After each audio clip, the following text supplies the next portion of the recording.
So kanang tunga dahil kanang half niya nga reading diha kasagaran kung warm up na gid ang makina nga kanang naay thermostat diha na motulo ning pointer or kanang needle no sa gauge. Kasagaran mga 2 to 3 minutes moabot na diha. Nya diha ra ginataman dili na pwede nga magsigig saka or musaka padulong dito sa 3/4 no or padulong diha sa overheat. Pero say molampas ko diha sa kanang 1/2 kung init ang panahon or nagsubida. Pero kanang moabot na gid sa 3/4 or padulong na diha duol sa overheat, bantayanan na nimo na no kay posible nga naay problema imong cooling system kay kusog man mo init o kusog din saka ang kainiton sa makina. Basta kay dapat di lang maabot diha sa red kay overheat na gana siya.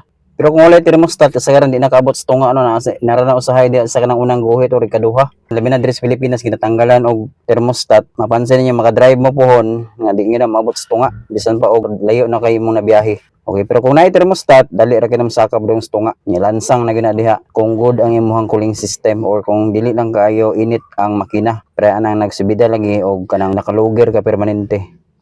So muna to ang mga basic gauges sa makina. Naay uban yung mga makina nga napay gidugang nga mga gauges ani pero mao lagi na yung pinaka basic niya, tachometer. Napay uban na sa kinan walay ingon ani kaning tachometer. Pero naagid permanente ning speedometer, fuel gauge o kaning temperature gauge. Importante kay na siya sa sakyanan. May uban nga na orasan, may uban pa nga gibutangan pa nila lain-lain nga gauge itong boost gauge, uban pa katong sa turbo. Napay uban nga voltmeter, uban pa. Pero ang pinaka-importante lang gid is kana lang sila. Kana importante po na pero na uban sakyanan nga wala ni. Kay di man po na ingon nga critical gid kaayo. Kinay uban nga suga ra ba gibutang diri nga mulampas ka sa red line siga ra pud siya or mo alarm or matingog pero ma-indicate lang nga girangrang na nimo maayo lampas sa siya sa limit sa makina. Nabang po'y uban gud pod nga naa po'y RPM limiter di ay nga ginigrangrang nimo sa sakyanan diha ra gid na siya taman dili na siya molampas diha. Kina siya limiter ang iyang nakataod yung ignition system sa makina. Alright, proceed na diri sa mga warning lights na makita gyapon diri sa atong instrument panel. So, importante po nga mga warning lights kay mo ni mga nag-serve as warning or lights nga naga-warning sa driver or nagahatag pod og sign sa mekaniko nga naay daot ang system sa isa ka sakyanan. Gitawag po din mga light indicators na usually pula ang ilahang mga siga. So una nato i-discuss is kaning murag takore dire oh. Ingon nila kanang murag takore daw nga nagtulo or naning tulo sa iyang baba. So mo na ang oil pressure warning light. So oil na siya nga indicator. Pero inig-on na to, normally nga musiga gina siya. O musiga na siya inig-on sa susi. Kana sila tanan. Pero dapat inig-andar sa makina, o bago nimo padaganan ang sakyanan, dapat mawala na sila tanan. Kanang tanan pula. Kana tanan pula nga suga. Okay, try na itong paandar. Okay, napalong na silang duha. Okay, mawang ko ang critical katong duha para sa pag-andar sa makina. So discuss na nato nang anong wala na palong ning isaw niya. Kinini nakabuta nga brake. Okay, so balik ta dire. So palong na to, then iwan na to balik. Sumsiga na po sila balik tanan.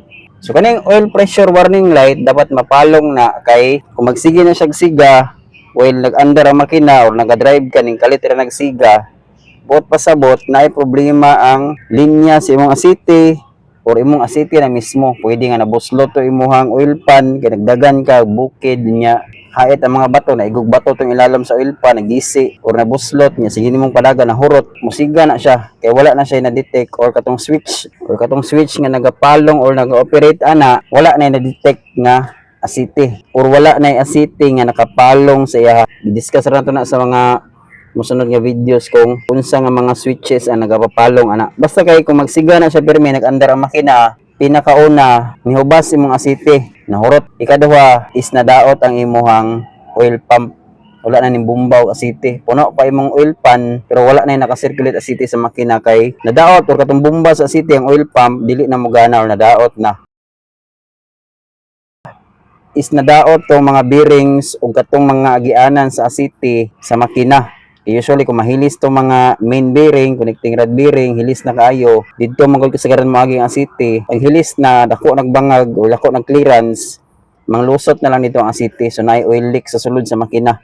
Naay internal leak. So bisan pag kusog kay mobomba ang pump, nya daghan kay kag oil, nya manglusot ra man, manglugsot ra man. So walay pressure or mobaba og maayo ang pressure sa asiti mo nang musiga ni siya. So dili man pud pwede nga magpadagan ta o magpadayon tagpaandar sa tong sakyanan or makina sa sakyanan nga baba ang pressure sa city. So once nga musiga na, palungan na lang gyud ang makina niya. Ayuha to asa tong source unsa tong daot bago nimo paandaron og balik kay mo nang pasagda nagsiga madaot imong makina dako kayo gasto muungot kadugayan. Napo usahay din naka experience ko nga nadaot ni nagsiga pero ang wiring ra niya nagrounded na nadikit sa negative tong wire. Pero rare kay itong nga kaso kung condition tanan labi nagbag-o pa yung sakyanan condition pa ang mga wiring wa pa nagpansit-pansit wala pa yung mga panit-panit. So sagaran pag musiga na sa imong ginang lubricating system linya sa city nga nadaganan orang ang city na mismo mga pisa nga nagapagana or circulate sa city orang ang city na mismo ang naay diferensya or kulang. Pero hugaw na kay mga city basta kay okay lang pump di gina siya basta-basta musiga kay naa man gyapon ay pressure good basta kay naali sa city nya condition ng pump. Another warning light is kining murag battery diri o nga nay plus minus simpre na may positive negative ang battery no. So mo na ang charging system warning light musiga na siya gihapon inig on pero dapat inig andar palong na siya nag-indicate na siya nga naga-charge or nagagana imong charging system. Ang sakyanan man gud naa siya charging system di ba?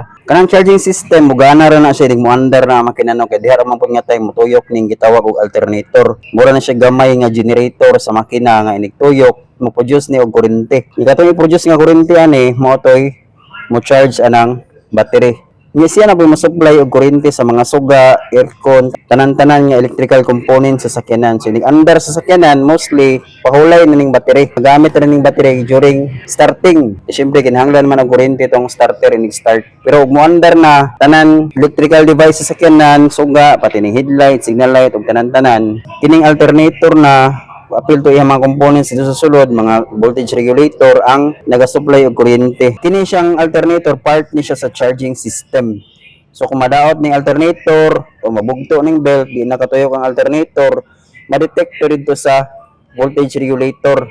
Yang voltage regulator na ang mo pasiga dito sa or mo-on atong warning light sa charging system. Nya kung nagpadayon ka og padagan sa sakyanan daot ang charging system nagsiga tong warning light sa charging system mahurot ding battery kay kung madaot mo ning charging system ang battery ang mo-supply na pod makuhaan og kuryente nya para anang nagbiyahe ka og gabi sigig-siga ang headlight sigihan to konsumo sa headlight tong kuryente sa battery hangtod sa mahurot so mo out nagkalit imong makina iwa na may kuryente nga mo supply atong part pod sa makina nga nanginahanglan og kuryente para mo andar kini nga makina naa man good pero uban diesel engine wala nay uban nga mag-andar lang gyapon bisag daot ang charging system pero nig parking ni minigpalong sa sakyanan hurot gina di na kakapaandar og balik kay na drain man imong battery kay nadaot ni imong charging system. So musiga to kinahanglan mangita na kag shop or kinahanglan pangitaon na nimo ang hinungdan diri kay posible nga nabugto ng belt or nagka-problema imong alternator. Okay, para mas masabtan i-insert na nato ni atong paandaro ng makina nya ibtan na to battery kasi gahon na to mga tanan suga para ma-prove na to nga inig andar sa makina ang mo take over na og supply og kuryente is kini ng alternator nga part sa charging system.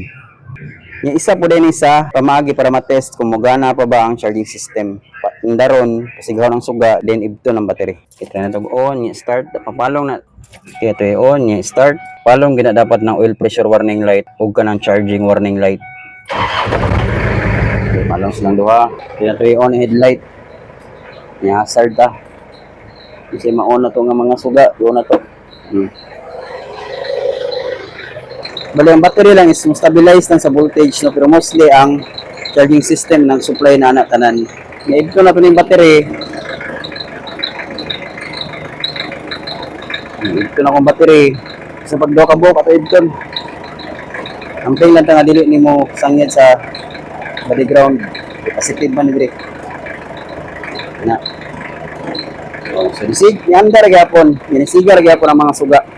Bisan pa og tanggal ng duha ka terminal sa battery. So pasabot ana nagpahulay nila ng battery while gina-charge sa alternator kay para full charge na permente. Hindi ni parking na po nimo nigpalong sa makina na say karga para i-supply na po sa starter para kusog ang ihang kuryente para makasupply og tarong dito sa starter. So muna. Pero tanggalon nimong mga wiring ani alternator palong dili tanan kay wala na may mo-supply nga kuryente.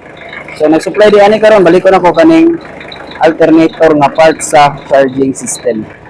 So wala na nag-charge ang battery ani nga time kay gitanggal man ang battery no. Pero nigdaog balik, charge sa punagbalik. So So voltage stabilizer yung battery kung kahit weak na or dili kayo kusog mga produce og kurente alternator, magtipat-tipat manguning kuan headlight. Di mo na nga mutabang na po ang battery o supply. Balik sila na duha. Pero at least gamay lang makuha sa battery. Pero usahay mo sirbato, tadaggo yung sirbato, makuha ni gamay. Hindi man makakaya po usahay ang alternator o supply atong dagko na kayo nga mga sirbato.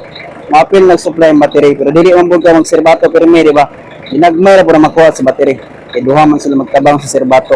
Hindi man po ka mag-sirbato, gikan og mako, pero tagong, di ba? Kapila ra mga sirbato. Sumana siya, purpose sa charging system. Then, mo to yung warning light dito.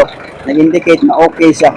So napalong man to ganina pag-start na to, so meaning okay ang charging system. Yung pinaka-solid bagid nga test is katong gitanggal na itong battery when gipasiga mga suga, under man, siga man ang mga suga, under makina. So good siya ang charging system.